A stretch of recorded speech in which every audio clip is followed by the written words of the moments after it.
In this video, let me show you how to fix Google account recovery failed. So if your recovery of the Google account has currently failed, in this situation, let me show you a few things that you need to know and you will need to do. The first thing that you need to immediately do is stop retrying. So if you have tried multiple times in order to recover your account, this may be the exact issue that you're facing. So you need to wait out at least 7 days because Google has the 7-day rule for the security cooldown. So you need to try out again after the 7-day period hits. So while you try out after 7 days and have waited 7 days, make sure you do not skip any sort of questions and make sure that you are precise with your password. Make sure you add in the password that you last remember so that Google can recover your account.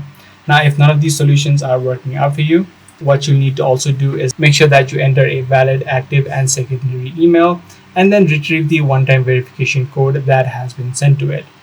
You'll need to wait for the review link so that the Google team can analyze your digital footprints and match it to your own. So once you follow these few steps, you should be able to fix the Google account recovery failed. I do hope this kind of video was helpful to you.